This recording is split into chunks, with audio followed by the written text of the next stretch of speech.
How's it going, people? Hope you're well. Big up to everybody. We're here to talk about an Arsenal game that went very, very well indeed last night. I'm a little bit tired today because it was a long day and a late one, but it's been a bit of a busy day for me as well. But do you know what? It's been a nice day because Arsenal won and things are looking up. Lee, how you feeling, mate? Buzzing. I ain't going to lie. You know what I mean? I know it's only a friendly, and I'm going to be really honest. I was a sort of bit flat and a little bit worried about what was going to happen after the American side. I didn't think it was great, you know what I mean? But yesterday, a couple of players back in, Saliba makes a massive difference, you know what I mean? I felt we looked vulnerable all 3 games in America. Like, you know, Hein was busy on more than what you would wish for a goalkeeper. Probably good experience for him, but, you know, like Raya yesterday, you know, he done as much as me. You know what I mean? Like, it was, I thought, a defensive masterclass yesterday. I have to say, like, all of them played really well. You know, we know about White, we know about Saliba, and we know about Gabriel, but it is that left back position. But I thought Zinchenko played really, really well yesterday. What's a finish for the goal? What a great goal! The first 2 goals, by the way. I think the third, if I'll be really honest, as well as Jesus done, I've already said, I'll be honest, I've already said it. Thanks for that. I felt that the goalkeeper should have had the third goal. So did I. Yeah. If Raya or Ramsdale missed it, I'd be disappointed. But in saying that, it was a brilliant performance. You know, they had a decent side out. You know, like, let's not go overboard about it. I know all that sort of thing, but I thought it was the performance was more important. I felt we played okay in the games particularly against Liverpool. I thought we'd done, but yesterday there was purpose about us. We looked like we was going to score at will, and then other players coming on. Like, nice to see Rice and Saka coming on, which was a surprise for me, to be fair. But they all looked sharp, all looked good, and they looked hungry. And I have to say, it was a really, really enjoyable performance. You know, we talked about what players we need and all that. Like, I've sort of slept on it. I still think that we need to add. I really do. More squad depth than perhaps working on the 11. But I think the manager's got a real couple of decisions to make now. I don't know how you feel about this, Dan. You know, with Jesus and Havertz, who starts that up front. Do you play Havertz in that midfield role? Because he certainly played better in that yesterday. I thought he was brilliant yesterday. You know, how do you feel about it? I've got to say, I feel it was a good performance yesterday. Yeah, I thought it was really good, man. I've got to say, I was well impressed, particularly in the first half, Lee. I thought we looked fitter than them, sharper than them. I thought we looked like we were prepared more than them. I felt like, considering our pre-season, as majority of it's been playing a different side out in America, the players that came in, I thought looked ready. I thought they looked passionate enough and the hunger and desire was there. I was really impressed with all of our front line, really, particularly Trossard, who I thought was immense. For me, Trossard yesterday was on fire, mate. He looked absolutely brilliant. For the second goal, I mean, that quick feet, how he has done that is just phenomenal. That's like Santi Cazorla and Alexander Hleb quick feet. Do you know what I mean? From Trossard for the goal. He's got a defender on him and he just completely souls him down the river. And you think, yeah, do you know what? You are top quality, mate. Top quality. He looked great. Gabriel Jesus and Havertz linking up, Lee. I thought the telepathy was there, if I'm honest with you. I thought Havertz was all right. I thought Jesus was looking sharp. I thought that Odegaard showed his absolute class. I thought he was brilliant again. And if I'm honest with you, mate, you've seen more of pre-season than me in terms of being there and being around the players. But I think Odegaard this pre-season has looked absolute mustardly. I think Odegaard has looked head and shoulders above everybody, if I'm honest. The way he gets the ball, the press, the work rate, the fact that he is just that control of the football. He seems to have all the time in the world when he's on the ball. Big fan of him this pre-season. And I think Trossard and Martinelli have got a big fight out for it. You spoke about Jesus and Havertz. Personally, I thought Jesus looked really good, really sharp. I thought he looked good on the ball, enthusiastic. I thought he had technical ability. He was happy to try tricks and flicks and try and take people on. I liked his performance. And I don't like Kai Havertz in midfield, but I thought the telepathy between him and Jesus was actually okay yesterday. I thought that did him a lot more because I felt like Not sure we've seen Kai Havertz with Jesus in front of him for a while. And it seems that they were both playing off of each other quite well. And if Havertz is going to play in midfield at all, which I hope he don't, but if he does, I hope it's higher up the pitch instead of deeper. Because I know he can do a job in terms of interceptions and winning the ball back, which he did do quite well yesterday at times. I do think he's better off up the pitch, mate. I really do. I want to see him up higher a pitch. So that's what I thought of the game. And I must say to you, to add to what you've said, I'm not a fan of Zinchenko defensively, but he didn't have to defend yesterday. Look how better he was. Look how much better he was, you know. Gabriel and Saliba. I thought Gabriel was one of the man of the match yesterday, actually. I thought he was immense. Everything he did was just calm, collected. He did a brilliant tackle at the end, which they didn't really threaten our goal, to be fair, much yesterday, I didn't feel. But as soon as they scored, it was when them two weren't together on the pitch. Do you know what I mean? 100%. You look at that and you think they are so important as a defensive partnership. Still got Rice, Saka to come into the mix. Still obviously got Timber and Calafiori, who are apparently going to be okay, I think, Lee, at the weekend from what I'm hearing, which is good. So very, very positive, mate. And I just wanted to ask you about who you thought had was at the top of their game, because I've mentioned quite a few players there I thought were. Yeah, well, listen, I was really, really impressed with Trossard yesterday, and I'm going to be I'm going to say that I was going to say really honest. You know, I was going to, but what I will say, I think he needed it, Dan. I think he needed that game because, you know, Martinelli had done what he done against Man United. Everybody was sort of looking, Martinelli's got to play and whatever. I think he put in a performance yesterday which sort of said, oh, hold on a minute. You know what I mean? He's back. He's there and shouldn't be forgotten. I thought it was a really, really good performance for him. I'm with you. I think Havertz is better up front, but 2 goals, 2 assists from midfield, and then a goal when he went up front. And I felt that some of the stuff that he does, he just makes us play a lot better. And Jesus, well, I'm with you on this one. I thought that, you know, everything that he done is looking like he's getting nearer and nearer where he was a couple of seasons back. Now, if he gets back to that sort of form, just imagine, no one was talking about replacing him or whatever when we first come into the side. He was absolutely outstanding. He was scoring goals, and then when he wasn't scoring, he was creating. And I felt that he was a menace yesterday. There was one time he picked the pocket of Granit Xhaka, work rate and everything like that. I'm with you as well. I thought Saliba and Gabriel, as soon as they went off, that goal would not have been scored if them two were on there. I don't care what anybody says. Saliba looked very, very good for his first game. But Gabriel, he's a beast. He is a beast. There's no two ways about it. I like his mentality. I like even in a friendly, he's putting himself on the line, making tackles and everything like that.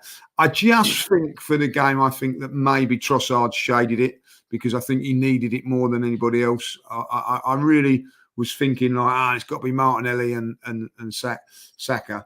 But I do think that maybe Martinelli can help out on that flank of Saka when he's not there, like and Trossard, that all 3 of them.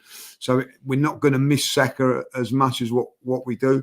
I thought everybody put in a really good performance. You know, and I've got to say, I've got to bring the 2 youngsters into to play. Miles Skelly looked like he's been there for years.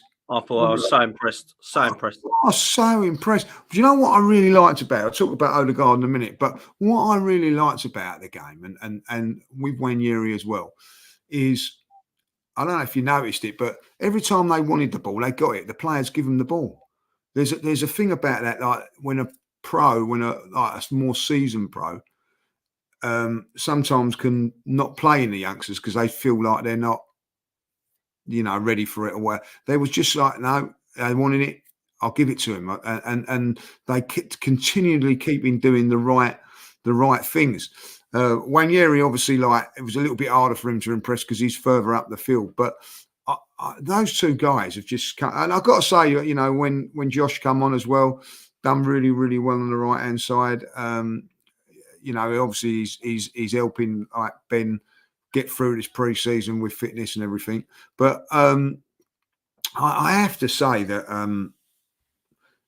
they were really impressive performances from the 2 lads. So I've got to say that. I think they're going to be in the squad, Dan.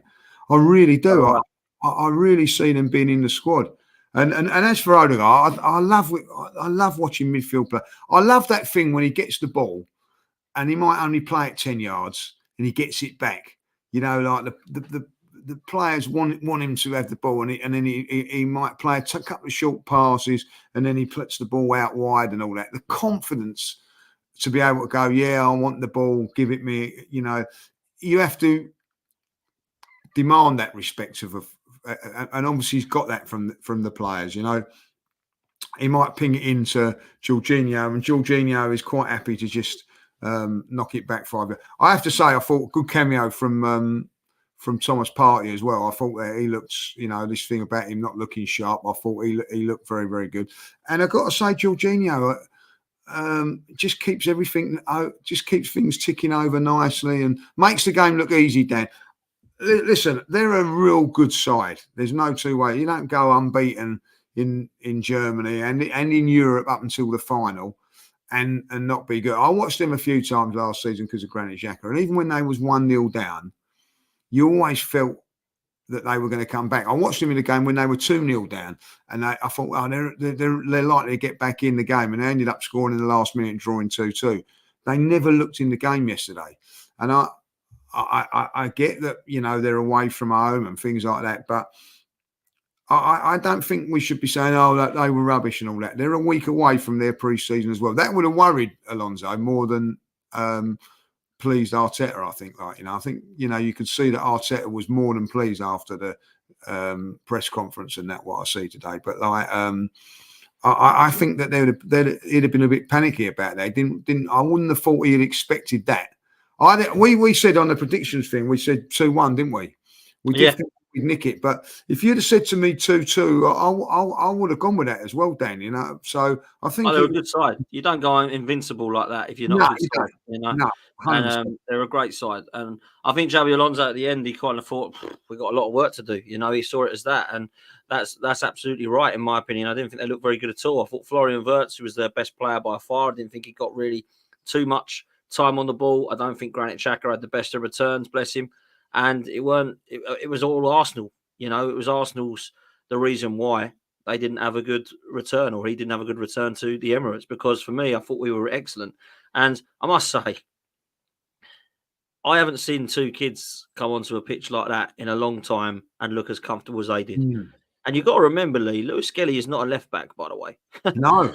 He is not a left back. And Ethan Nwaneri, I mean, I know you've met the kid and you said he's a wonderful kid. He's a wonderful footballer, mate. Let me tell you that. I look at him and I think you are beautiful to watch. Like, you are so delicate to watch. So it is, for me, like looking at when the youngsters came on the scene, like Jack Wilshere, Fabregas. It's that level with him. I don't look at him and I think, he might be all right. I look at him and I go, boy, you're ready. Like, put it this way, Odegaard gets a knock tomorrow. I'm putting him in there instead of Fabio Vieira all day long. Ethan Nwaneri is getting in there ahead of Fabio Vieira all day long. We'll come on to him in a minute. But for me, I thought Ethan Nwaneri was just so good. It was delightful to watch. It was the finesse, the confidence as well, Lee. Yeah, confidence, exactly. Unbelievable amount of confidence. And, you know, there's a couple of things he tried. I watched him closely because I haven't actually seen him properly in pre-season yet, obviously, right? So I looked at him live the first time I could. Last time I saw him play was a game, I don't know if you remember when the World Cup was on that silly time in Qatar. We had a game against Juventus in a friendly where he came on, and I looked at him and I thought, yeah, I like you. You've already come on against Brentford at 15 or whatever it was, but I liked him. He's got so much better in the last couple of years, mate. He's got so much better. And, you know, I looked at him and he's trying a couple of things. I saw this in, I think it was a Man United game, or it was a Liverpool game. He tries something, and if it don't come off, he don't go head down and all this. Oh, he just gets on with it. He just tries again, you know, and he just gets the ball again, goes on, passes the ball again. And I think I like that, you know, because he's not got his head down. He's got the right mentality. I think Arteta's comments were really quite positive as far as them two boys are concerned, because I don't know if you heard the answer, but he basically said, they keep doing what they're doing, they'll be a part of this squad. And I've got to say, I don't think we need another left back, but Miles Lewis-Skelly can clearly play there, and he's clearly a versatile player. So I think he's got a great opportunity to get some game minutes, and also think that Ethan Nwaneri definitely will. I mean, I look at him, and honestly, Lee, I looked at some of his passing, some of his like way he drives on the ball, the way that he was turning on the ball. There was one or two he had, one of them didn't come off, the other one did.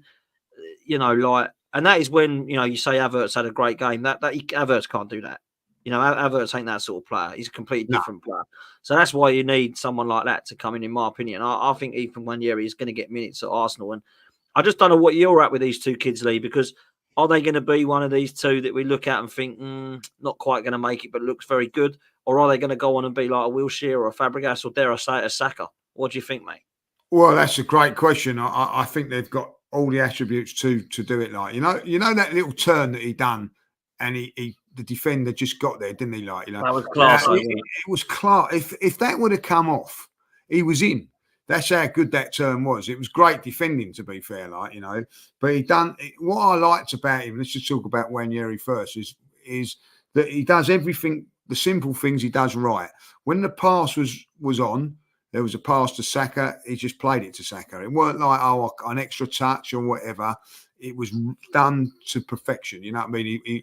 Sometimes you see youngsters, it would be really good if he released it a little bit earlier. His actual decision making was, I think, fantastic. If he had to play it simple, he played it simple. If he had to try and do a little turn and whatever, I felt that he was prepared to do it. And it's difficult in those positions, but I like the way he drives past people and drives through. I'm with you. You know what I mean? I think that I think he's going to be Odegaard's backup. I'd like to think that he would be. For Miles, what I would say about his performance is that it's going to be tougher for him because of the situations at left back and all that, So I think that maybe it'd be a little bit tougher for him to get in. But what I was impressed with him was everything that he'd done the right things. He'd done a turn in there, which was really, really good. But I don't know if you remember it. It was down the north back end, and it was in a tight position. I think it was him, Rice, and somebody else, and he worked his way out of it, you know what I mean? And I thought, wow, you know what I mean? That was real confidence. And I have to say with both of them, I think that they're physically very bigger than what they should be or whatever. I've got to say I was really impressed with them performances from both. And I honestly think that both will get game time. I really do. How much I don't know, but I'm just thinking they're playing at Arsenal on a big stage. I know it's the Emirates Cup, and I know it's not the same, but I reckon if they was playing for the under 18s or the under 23s, they'd play exactly the same like that. There was no I better not do this, or do you know, there was a couple of times, particularly with Lewis Kelly, he could have just played the easy ball, but he didn't. He could have played it into whoever was in it, but he went, no, I'm happy to turn out here and drive.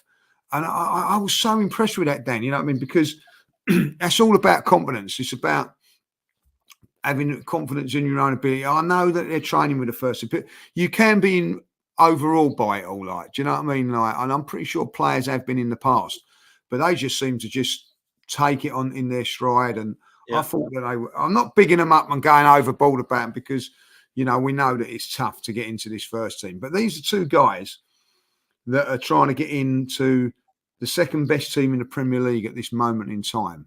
Not easy.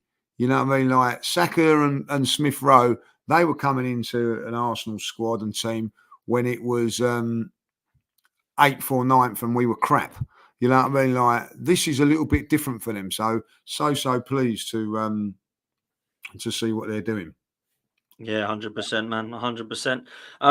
I've got to say, I thought both of them were really exciting, and I'm kind of excited to see them again. So I hope they do get some game minutes. Now, I understand that we're going for a title, and it doesn't mean they're going to be playing loads of games, but I actually do think that if we were called upon in the Carabao Cup or the FA Cup, that we'd be able to have some confidence in them performing now. And I think that's a really good thing for the game, 100%. I wanted to touch on Zinchenko, Lee, because there's a lot of people in the chat that are saying, why is Zinchenko still playing at left back? He needs to play in the middle. Reese comes up and says Zinchenko is one of our best technically gifted players. Play him in the 8. He'd be quality. he has a shot on him as well. Well, we saw he had a shot on him for sure because I thought that was a quality strike, I must say, for the first goal. He's clearly staying at Arsenal because he's the number 17 now, Lee. I don't know what your thoughts are about him potentially going into midfield. He's not done it yet, Arteta. For Ukraine, he's played there. Looks to be the left back at the moment.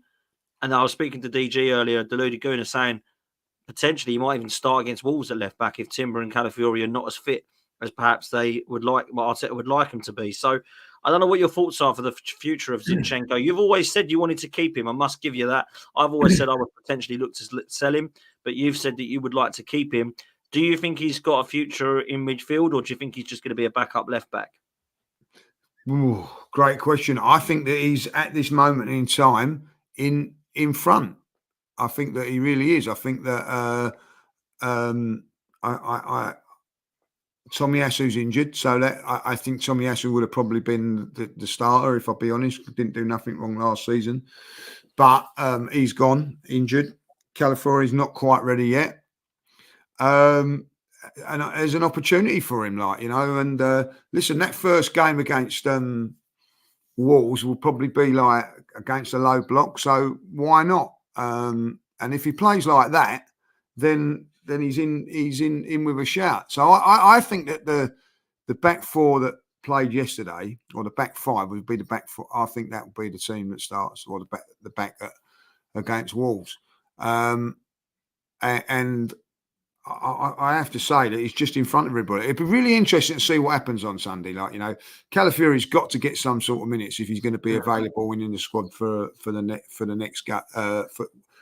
the first game of the season. Now, listen, when people go, "Oh, it's only one more friendly," they'll probably have another friendly behind closed doors in the week or whatever. But you know what I'm saying. So I think he really needs to perform. And get a performance there. But yeah, I've said it all along with Zinni. I think that he's good enough going forward. He's got to improve defensively. He's got to get better. Now, whether he will do or whether, because I think he takes a few unnecessary risks. That's what I think that he does at times.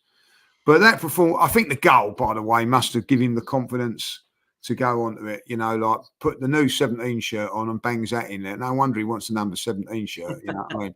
But it was an outstanding finish. It was an outstanding finish, you know what I mean? And I'm pleased, you know what I mean? He's under pressure.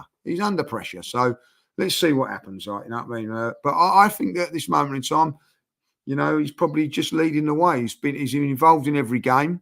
So yeah, I'm going to say that he'll be playing on the following Saturday, barring injury. Interesting, man. I'm going to put this out there. We link with strikers and we link with wingers. Is it no surprise to you, Lee, that Gabriel Jesus looks sharp? Martinelli stole the show when he came on. Trossard last night was immense. Kai Havertz in the last few games has definitely shown that he's got a place in the squad. These sort of players are starting to rise because we're linked with their players that potentially could come in and take their place. I'm just thinking out loud here, like the players that have performed have been in the positions that we're crying out for in strengthening, Lee. Yeah, 100%. 100%, like, you know what I mean? And I think that what I'll ask you a question. I'm going to ask you a question now, like, you know what I mean? And I'll see that people are still saying it in the chat and all that, like, if the transfer window was shut now, and I was asked this earlier on, I think it's a good question. That's for everybody, by the way, not just Arsenal, Man City, and that. Like, who's favourites? I still think Man City are. I think if Arsenal went and got a winger and a striker, I think it's shut. That's what I'm saying. That's why I think Man City. Because if Arsenal had got their winger, they've sold Alcatraz. What's his name? Alcatraz. Oh, Alvarez. Alvarez. Julian Alvarez. Julian Alvarez. They've sold Alvarez. Yeah. They've left themselves a little bit short at this moment in time. Yeah, they do need another centre forward to replace Alvarez. That's true. But Pep will probably play bloody Foden false nine or that Oscar Bob there or something. But yeah, I do feel we're too still short. I mean, we haven't got Marino in yet, so we're going into the league just with Rice. That's it. Oh yeah. Well, we've got to get a midfield player. We've got to get a That midfield yeah. player, you know. So for me, like if we're saying we've got Marino in, then it might be a bit closer. But at the moment, we are going into, we're going into. At the moment, we're basically going into the new season, same as last year, but with a new left back in Calafiori. That to me ain't enough to be going favourites against Man City. We still got Nelson and Eddie. That means we're bringing them on again next season. So we ain't got enough yet. So Nelson and Eddie need to go. We'll touch on that in a little while. And then they need to be replaced, in my opinion. And we get Marino in on top of that. That's why I think we still need 3. Listen, I don't think we're going to get 3 now. We've got 9 days until the season starts. I know the window doesn't shut until the end of is it 1st of September? Or 1st of September or 31st, yeah, like right at the end of it, like yeah. There's the night of the 31st in it. So for me, I honestly believe that we're only going to get 2 more in, and I think it's going to be Marino and 1 more. And I don't know who that 1 more is going to be. Yeah. And if I'm honest, I don't know if the 1 more is going to be wow or okay. I really don't know. I'd like it to be a top striker so we can play Jesus wide if we need one. But I honestly believe we're more likely to get a winger than a striker. I really believe that. I'm disappointed Zubimendi looks like he's going to go Liverpool and all that, you know what I mean? So yeah, that's a strange one. After being told that he's definitely staying at Real Sociedad, linked with us, that's not going to affect the Marino deal apparently. So don't worry about that. Sociedad are actually getting rid of both of them, which is mad, really. But there we go. Be a great signing for Liverpool, proper number 6, who they've needed for a long time. He's definitely going to choose Liverpool over Arsenal either way because he knows he's playing every single game for Liverpool and he's probably going to be fighting with Partey, Rice and Jorginho at Arsenal. So he's definitely not going to be coming to Arsenal out the 2. But that is a really good signing for Liverpool. I will say that.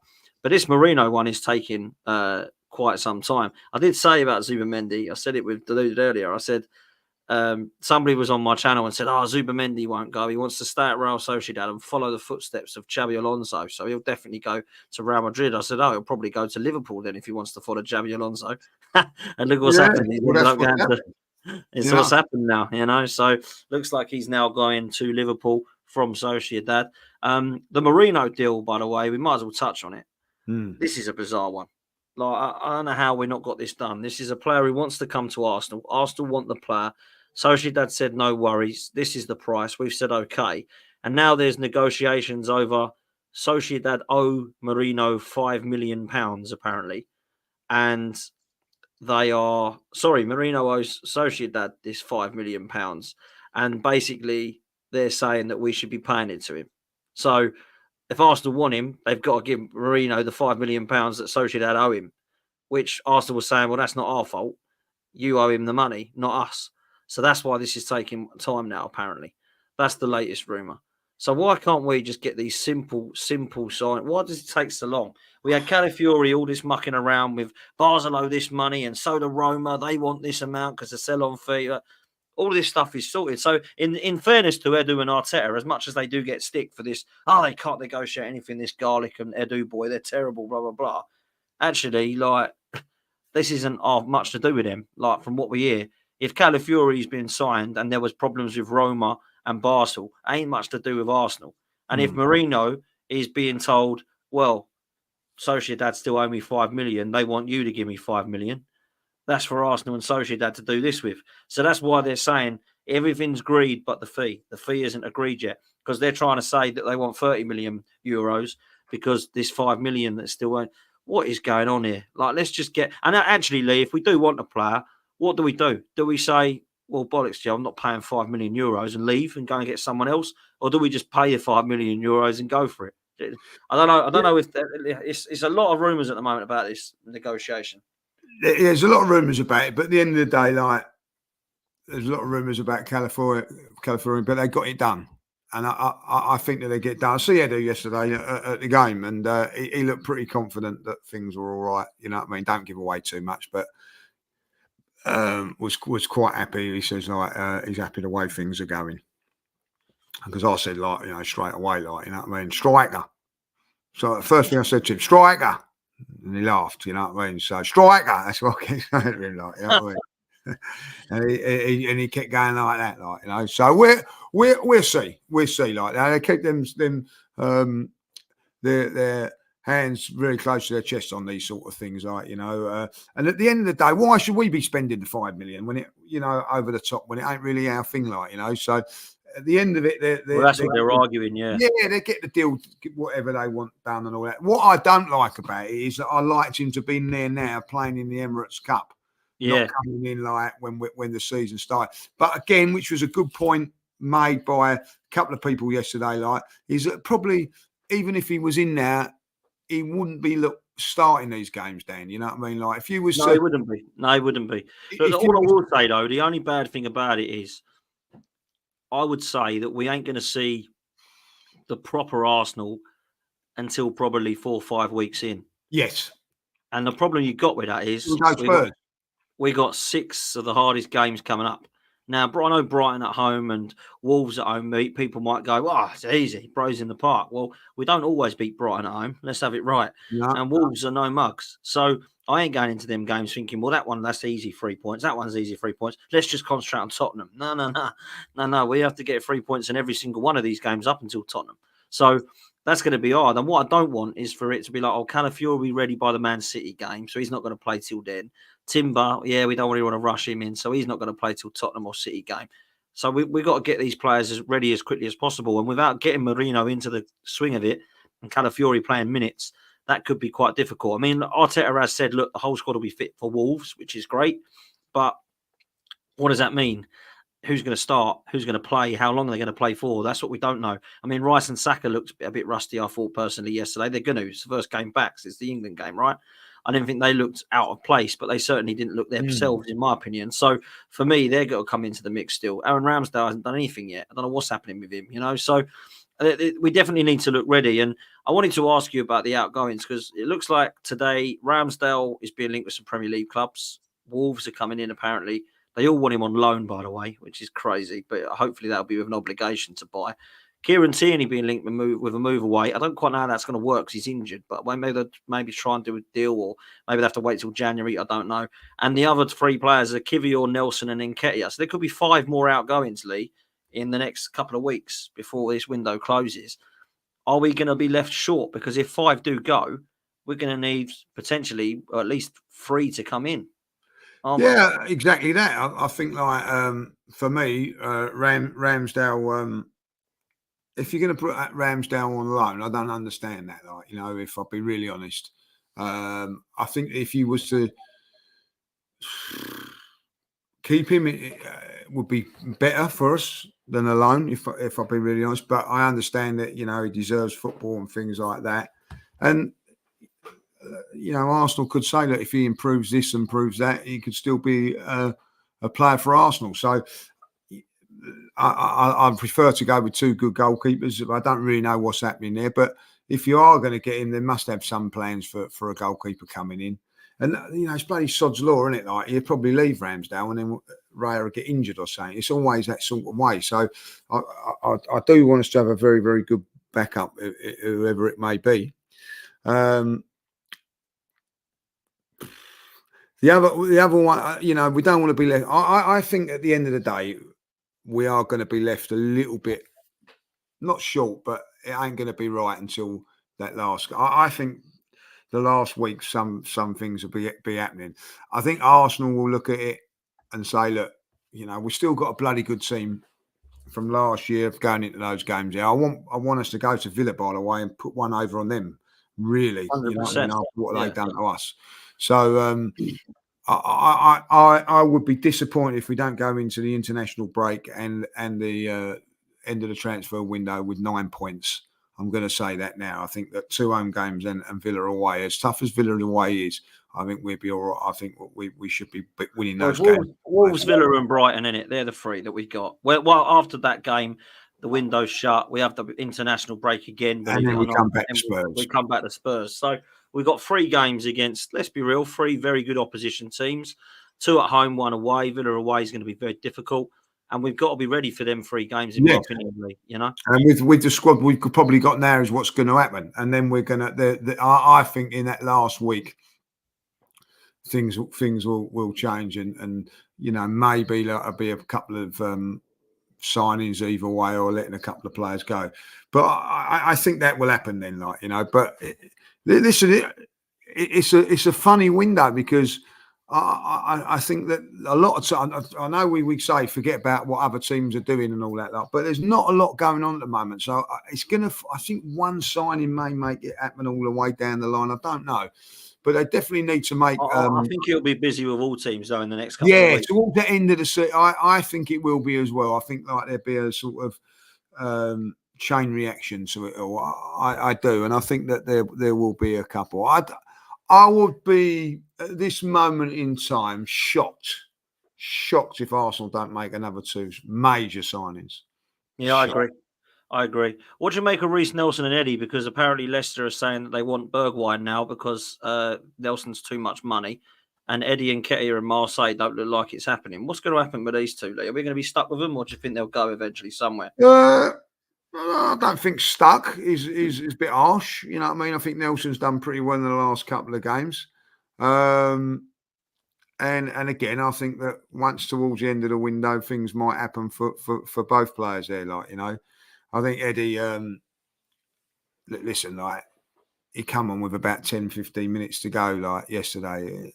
I think he knows probably that his time's up. And it's just about getting the best possible deal. It might be that we're going to have to sell a little bit cheaper, and that means we're going to get players in. I do think there is a little bit of it, Dan. I don't know if you think this might have to sell a few players before we can buy because of whatever. I don't understand why that is. Maybe it's the rule. We've got the money, but we've got to do that. I don't know. And then being homegrown players, it will look better on the balance sheet. I don't know, but I think that let's just hope that Arsenal just do the right thing. I want to come away from the stadium like I did yesterday, going, wow, I want to be pleased. But I also want to come away from the transfer window going, yeah, we've done enough business to give us a good shout at winning this title. At the moment, I think we've got a good chance of winning the title through what we've done last season, not through the transfer window. I'm not looking at the transfer window and saying, oh, that's why. If we was to win the league next season, and at the moment, it's not through a transfer window. It might be the transfer window of a year ago, but it's not this one. I would like to think at the end of it, I'm not being snobbish or whatever and everything like that, is that I would like to sit there and we won the league because we went and got those 2 players, and they were the final pieces of a massive jigsaw, the big picture that we've been looking for. Like, and I that's how I feel at this moment in time. I'm optimistic. I'm buzzing for the season, but at the moment I feel the club just slightly letting me down in the transfer window. I can't help but feel that, Dan. I can't help but feel that.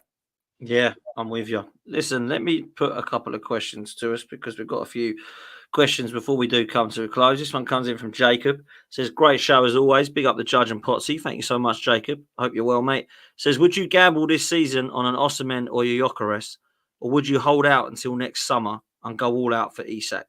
Can see Newcastle letting him go in 2025. This is the question I keep getting asked. Do we go and get a striker now? One of the victors, Osimhen or Gyökeres, or do we go and get Alexander Isak next summer? Listen, out of the 3 players, I want Isak, right? That's a fact. I want Isak. But I also think that the title was there to be won this season if we got a striker in. So I say we go get Gyökeres this summer. And then do you know what? Even next summer, if we ain't won the league or we have won the league or whatever, there's nothing stopping us going, do you know what? Saudi want Jesus. We'll go get Isak to replace him. Now we've got Isak and Gyökeres. Do you know what I mean? So that for me is what I would do. But what do you reckon? Listen, I've got to throw this out there and be really honest about it, right? You know, you go to Aaron Ramsdale, sign a new contract in March, April, and then in that summer they went and bought Rail. Why can't they? If that's the case, buy a centre forward now. And if you know, if Isaacs is the one you want, then do what you've done with the Ramsdale Raya situation. What makes it any different? Be ruthless in that sort of point. Yeah, I mean, get what you have to get this season, and then you know, if it comes about, I'd rather be ruthless in the striker department than the goalkeeper department. That's for sure. Well, yeah, but they were ruthless with that. They were absolutely ruthless with that. Arteta was ruthless with it. So if you can do it once, you can do it again. Yeah, absolutely. This one comes in from Aaron. Big up yourself, bro. Says, De Gea, Rice, Saka, Saliba start against Wolves. I can see Saka being given a rest. Unsure about the other three. Yeah, what do you think the starting 11 will be for Wolves? I know it's hard to look at before the Lyon game, but what do you think it will be? If Back like first four, of the season, back four as it was. Right. So Raya, White, Saliba, Gabriel, and Zinchenko. I'm going to go Odegaard,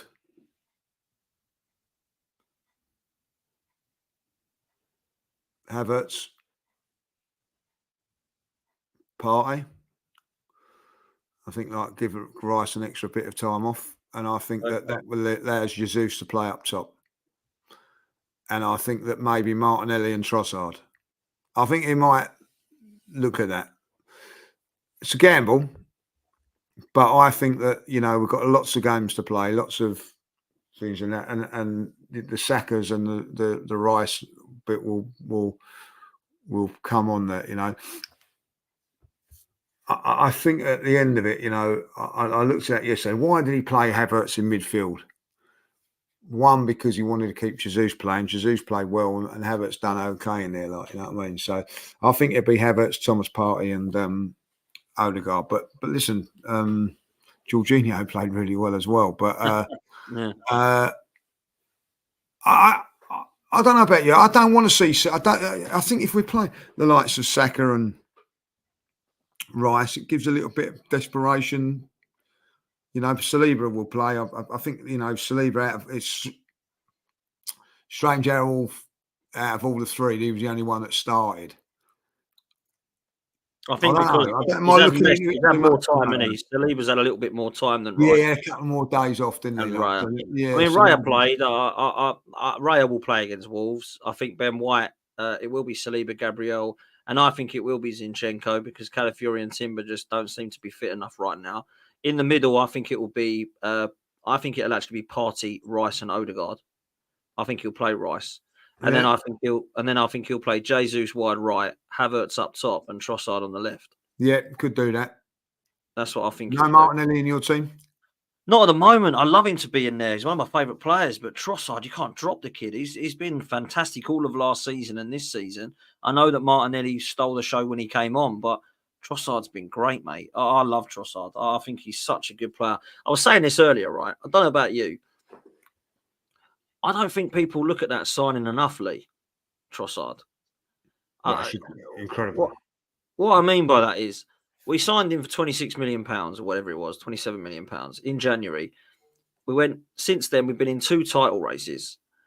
He has contributed massively in the first season when he came on January to May, scoring, assisting, playing in all sorts of positions, left, right, and false nine.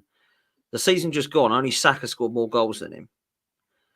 This has got to go down as one of the best January transfer best January transfer signings Arsenal have ever made. I'm sorry, it has to be. I agree. I'm with you. I'm a big Martinelli fan, but I thought that performance yesterday just pushes him in front at the moment. I think maybe Martinelli will start. It'd be interesting where Martinelli plays if he starts on Sunday, but I think he's got to have a big performance, Dan.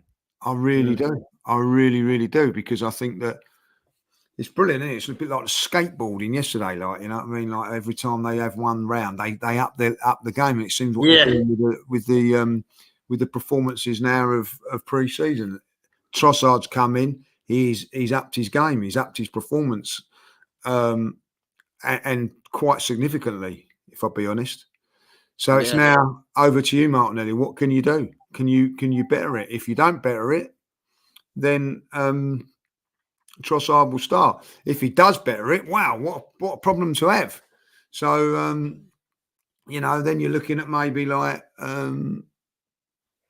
Saka like having to perform. But I like Saka's performance yesterday. He didn't come on, created a goal, didn't he, with a lovely little jink, and couple of things that he done were very, very good. So listen, I think he's, even without the signs we've got, there's still a couple of positions up for grabs, and it'd be interesting what to do.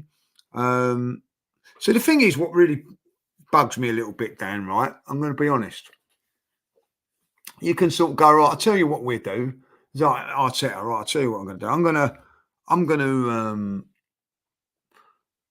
what's the word I'm looking for? Ease Saka and Rice into the team, but basically getting ready for that Spurs game, right? And then the England friendlies, they play both games. Oh, don't. You know, do you know what I'm saying? Yeah. So, you know, I'd rather, like, if that's the case, I'd rather them, like, pull out of that, you know, playing these couple of games and then pull out. I don't know, you know what I mean? I'd be furious if they're playing, like, long, but, you know, someone's got to play in these games, and apparently they're not friendlies. They're bloody, what's it, these Qualifiers. no, I don't think they're qualifiers. This bloody league thing that they have. What's it called? Nations League. Nations League games. Who actually cares about the Nations League? Man, real talk. Everyone's sick of the sight of each other. This bloody World Cup and Euros. Every single time we get another England friendly. I mean, who's taking over as well? We haven't even got a manager. Do you know what I mean? No. And you know, he's going to want to come in and he's going to play all of, you know, the. I am a little bit worried about that. Yeah, no, that is true, actually. I didn't even think about that, Rice and Saka playing that. This one comes in from Sarah. Oh, it's ridiculous.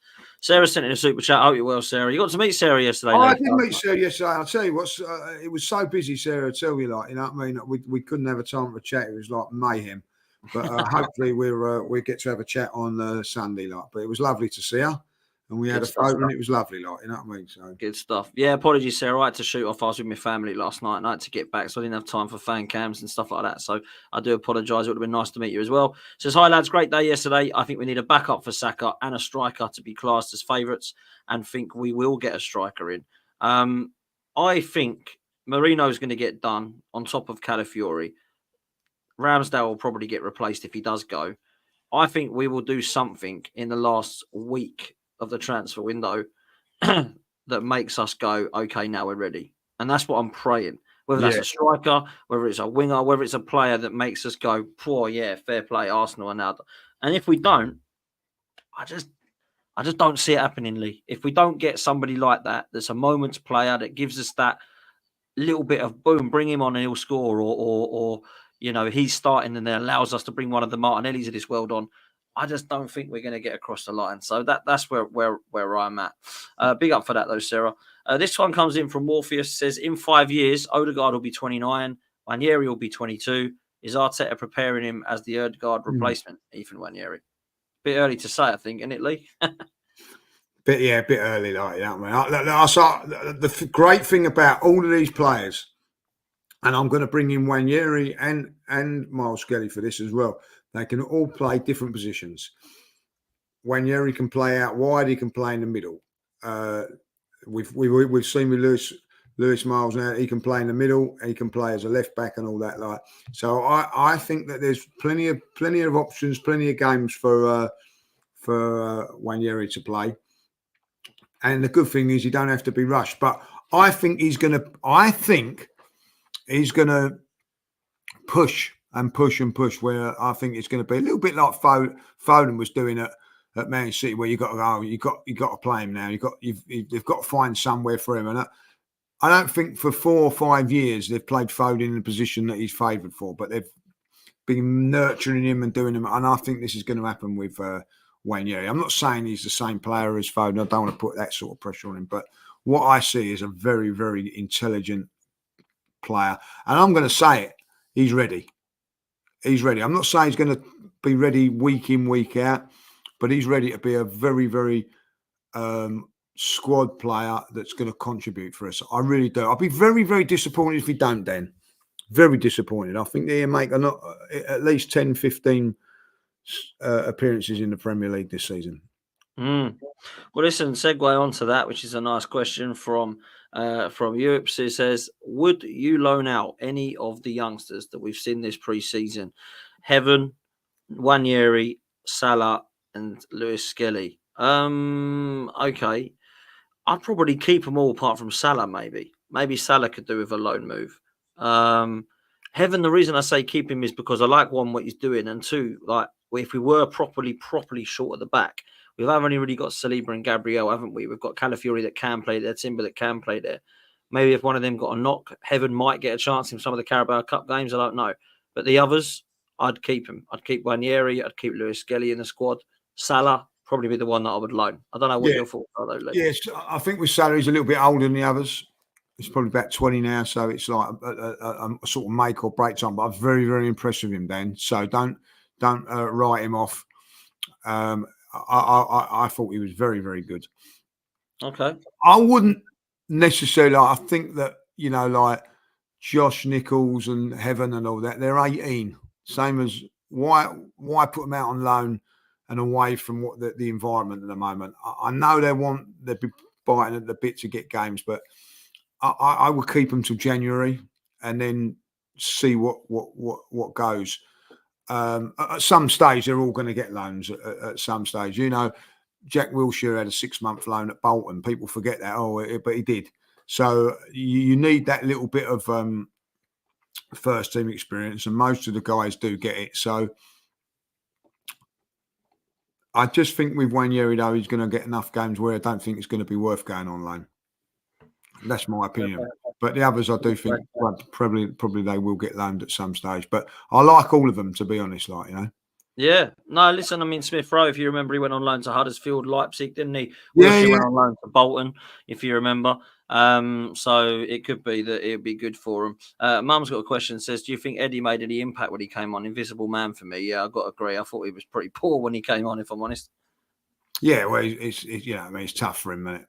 I've got to say that, like coming on 15 minutes from the end, it's just sometimes you've got to be ruthless in football, and I don't like to say that, but because I really like Eddie, seems like a lovely guy and everything like that, but where we want to be, he's just not quite going to get us there, is he? No.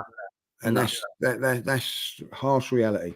Listen, I like him as a kid, and love the fact he's from Arsenal and he loves all that. But sometimes you've got to be ruthless. EJH and Nifin have got a very similar question, so I'll put them up together. How do you feel if we end the window with Calafiori, Marino, and a striker? And Nifin says, hey, Dan and Lee, will you be happy with Calafiori, Marino, and a forward? I still think we need a 10 because I don't trust Feather Vieira. Well, I mean, that for me, this one here is pretty much the same question. Calafiori, Marino, and a striker. Is that a good window, Lee? Yeah, I'll take that. Okay. I'll take that. A top striker. We all listen. If we signed a striker, midfielder, and Calafiori was like the free, we'd turn around and go, "Oh, we need a wide player as well. We need this. We need that." You know what I mean? Sometimes you've got to be realistic and not go for it. If you're going to spend big on a striker, midfield player, I would be very, very happy. I mean, there's always going to be one more, and we still need this, and we still need it. Do you know what I mean? So we can't go and buy 12 players. So that's the way I see it. What about this one? How many points from our first 6 do you think is a must? Good question. First of all, we need 9 going into the Spurs game, 12 after Spurs. And I say like 12 after Spurs because City ain't going to drop points against them. Draw against City. Take that every day of the week up there. And who's the next game? Let me bring it up. Leicester at home. There you go. So 16 points out of 18. I have to say, I agree. I'd love 18, but if you can't beat City, don't lose. Yeah. This one comes in. I think this is a really good question and one that I totally agree with. Do you agree that Saliba has become our most important player? Yes, is the answer, in my opinion. Yes. He got injured 2 years ago. We didn't win the title. Last season, he played 40 games alongside Gabriel. And every time I don't see him, as you've just said, Lee, in pre-season, we look leaky at the back. Yeah. For me, I think maybe Odegaard, Saka, you can mention, but we missed Saka against Man City in the Emirates. We beat them. We've missed Odegaard before, and yeah, of course, we're going to look to miss people, but let's be real. This guy here, Saliba, he is unbelievable, mate. And I think he is just going to get better and better. And we've got to win, Saint, because we've got to keep him, Lee. This is my worry. Yep. For me, it's a big yes for me. Like, you know, I think that it just gives us something. It just makes us that little bit better. And listen, you can talk about Gabriel because he's very, very important as well, and he is. But Saliba just gives you that little bit of insurance, a little bit of class, a little bit more. And I think that he is a key. I think that you could do without a Rice. Not long term. I'm talking like, you know, Yeah, for cool. a couple of games. And Saka, if I'll be honest, and Gabriel, but not Saliba. You might be able to get away with it again when you're playing middle of the table, but I'll tell you that, like, if we go into those games, dare I say it, Spurs and Man City without Saliba, there'd be some sleepless nights. But I'd feel a little bit more. I'm not saying it. They're comfortable, but you know what I'm saying. I sleep a little bit better knowing that he's playing. Yeah, 100%. I would. I think he's probably one of my favourite players, if I'm honest. Like real talk, he is. Like I say that I'm kind of fallen in love with a few players of late. I love Declan Rice. I love Bukayo Saka, and always have done. Saka's always been my favourite player. Rice is turning into my favourite player. Saliba's right there. You know, they're the three for me. They are my three favourite players. And then you got Odegaard and you got Martinelli. You know, at the moment we've got a really good side, and it's been a long time since you could list players like that. You have to go back as far as the Invincibles when I was loving on Henri, Bergkamp, Pires, Vieira, Lundberg. You know, I had them all reeled up. Oh, they're my favourite players. It's gone to that kind of stage again, you know. So it must mean we're at good things. That's for sure. I wanted to end on a question which is a little bit more controversial, Lee, because there is definitely, I'm all for different opinions in football, and I think it's interesting to get these sort of views. We welcome all opinions on here. This is from Seymour. He says, here we are again. We're approaching another season that demands success. When we finish trophyless again, what kind of excuse are we going to be peddling next summer? At what stage does the insanity end? Now, the reason I brought this up is because I keep being asked in my chat room and in this chat room and in other podcasts that I'm on, what happens if we finish trophyless? What happens are you going to be Arteta out or Arteta? I kind of, it gets a bit annoying, really. I'm more than happy to talk about this in March. I'll give you that. More than happy to talk about this in March. But I need to have this season first to see what's going on. Now, if we get to a stage where we're dropping off, then of course I'll be looking at the manager and saying, what are you going to do, mate? And at the end of it, there should be pressure on him. But if we get to a stage like similarly where he's not really shown any regression, but it's always been progression, then he's going to stay. All I will say, whether you like the manager or not, whether you believe he's the right guy to get us across the line, my honest opinion is until he does that, I'll always have the doubt that he can do it. And I think that's just fair. That's not really an opinion. That's just a fact. Do you know what I mean? But I will say this. He's going to be the manager of Arsenal for the next 3 or 4 years, whatever happens. Easily. Maybe longer. Because the board and the ownership won't put any pressure on him. If he comes third, gets top 4 at least, and tries to win a trophy but doesn't, they'll give him another 200 million in the summer and say, try and win it and get us across the line this time. Why would they sack him? There's no pressure on Mikel Arteta from the Cronkies, is there? Do you think? Well, no, there will be if in the context of the thing. But I'll ask the question. You know, do you think going into this season? Do you think Arsenal got a chance of winning the league? Yes. Right. Did you say that last season? Last season, going in last season, I did. Didn't the season before? Didn't the season before? What about the season before that? No, not at all. Season before that? No. 5 years ago? No. 10 years ago? Maybe. 15 years ago? No, probably not. You know what I mean? I hope we get top 4. This is a manager now that's got us nearly there. This is a manager that was obviously 1 or 2 points away from getting the same amount of points as the Invincibles. Don't hide around the fact that, you know, this is a manager that went 1 game undefeated since January. You know, it's just that you're up against a team that pipped us last season. Now, going back, and I said this earlier on, you know, on Forever Arsenal, I went into the 2002 season, 2003 season, 2004 season, thinking we got a chance of winning the league, but so had Man United. Either one of us is going to win it, like, you know. We made signings. It didn't change my opinion. It was out of us and them, and it's the same now. It's out of us and Man City, in my opinion. If it's not, then there's something wrong. So I get it that he needs to get over the line at some stage, but this has been for a very, very long time. Let's be honest. The Tottenham going in thinking they can win the league. Chelsea going in, fans genuinely thinking that they're going to win the league. They're hopeful. Yeah. All right. We've been hopeful, but by the end of September, it's been done and dusted. I genuinely think Arsenal will win the title this season. Might be putting myself up for it. You know what I mean? Like to for a whole lot of disappointment. But that's why I think they are, because I think we've got a good team. The manager needs to get us over the line. He definitely needs to get us over the line. And do you think, Lee, if he doesn't, do you think it's fair for fans to suggest that it might be time for us to move on to a proven winner, or do you think that's way out of order? Because this is the thing. Depends how fans do it. If they start ranting and raving, getting riots and all that, then fair play, it's a bit extreme. But if someone was to suggest to me, and honestly, I'm being serious here, if someone said to me like, "Oh, it's been 5 years, we ain't won nothing with this. This guy's done so good to get us challenging, but we might need a Carlo Ancelotti to get us across the line." Similarly to what previous clubs have done, where they've got Klopp in instead of Rodgers, and they've got Jose Mourinho in instead of Claudio Ranieri, and Pep Guardiola instead of whoever it was. Was it Mark Hughes? He was there, and then obviously they had Mancini, wasn't it?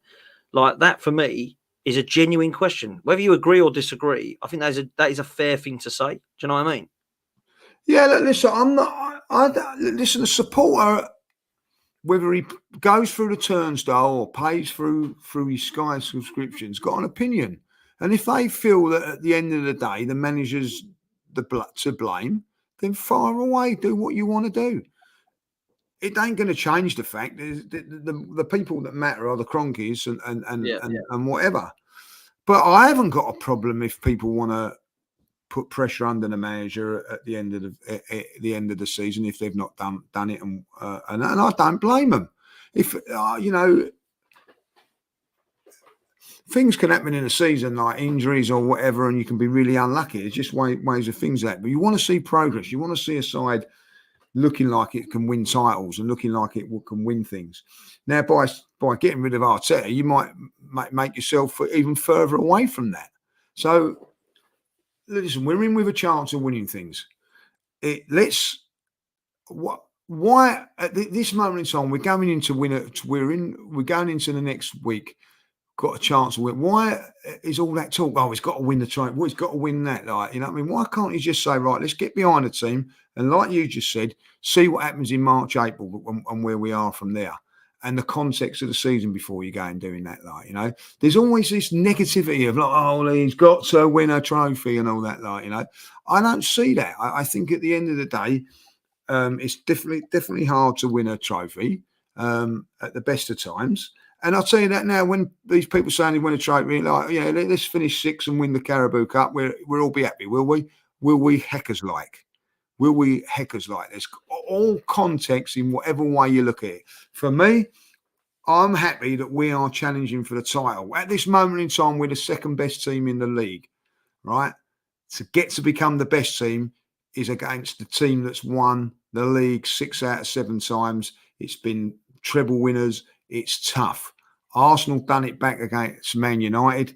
It weren't easy, but we got there. But I tell you what, when we didn't win the league in 97 after a very, very good season by Arsenal, and I'm saying, well, if you don't win it next year, we ain't going to win it. When he won it, and then the next season, we lost it to Man United when we should have won it. No one was calling for his name then. Like, from 98, when we was the best team in England, till 2002, that's 4 years, we never won the league. But I never heard anybody going, let's get rid of Wenger, because we'd won something. So and I'll tell you what'll happen, Dan. I guarantee if Arsenal win the title this year, right, it'll be like, oh, he's got to win the Champions League now, otherwise he's got to go. He's got to go. That's what will be coming out like, So, the end of it, there's pressure. Of course, there's pressure of him to do well and all that, like, you know what I mean? But, I'd rather be in our position than anybody else's other than Man City. That's all I'm saying, like, and He's up against a very, very good manager and all what goes on at Man City. But if you're telling me get rid of him, I'm not saying that. Do I think he should be put under pressure? Yeah, I bloody do. Because at the end of the day, I'm spending my money and the season ticket and all that. Like you've chose, if you think about it, you've chose not to go and get the striker, or you've chose not to go and get the midfielder. Whatever happens in the show, I don't know what's going on in the transfer window, and you don't deliver, then there's going to be questions asked, and rightly so, Dan. Do you know why? Because we're Arsenal Football Club. He's got to deliver. He's got to deliver, in my opinion. Let's see what happens. Listen, we're well over an hour, so we're going to wrap up now. Thank you all so much for your questions. Thanks for your super chats. Thank you so much for doing us a favor and hitting the like button. We still need more, though. We, at the moment, have not hit 100, so make sure that we can get over to 100 likes. Please make sure we can actually get way over 100, closer to 150. Make sure you hit subscribe on the channel. We're getting closer to 40k. If you do want to come and join myself at 5 p.m, I'm with Tom Canton on my channel, Football's 12th Man, so please make sure that you do come over and watch myself and Tom. Loves to get his perspective and definitely understand what he knows about these transfer rumours, because he knows a hell of a lot more than me, being more of an ITK than I do. Lee, I'll let you see us out, mate. Yeah, listen, I don't know if we're back tomorrow. We'll certainly be doing something over the weekend. We'll do something over the weekend, obviously after the game. Listen, if you're going on Sunday, enjoy the game. It's great to be back at the Emirates. We're still over a week. It's tomorrow, the Premier League season. Can you believe it? Starts tomorrow, a week tomorrow. Can you believe that? But listen, I think the Community Shield Saturday as well, wasn't it? So unfortunately, we're not at Wembley, but we're at the Emirates Sunday.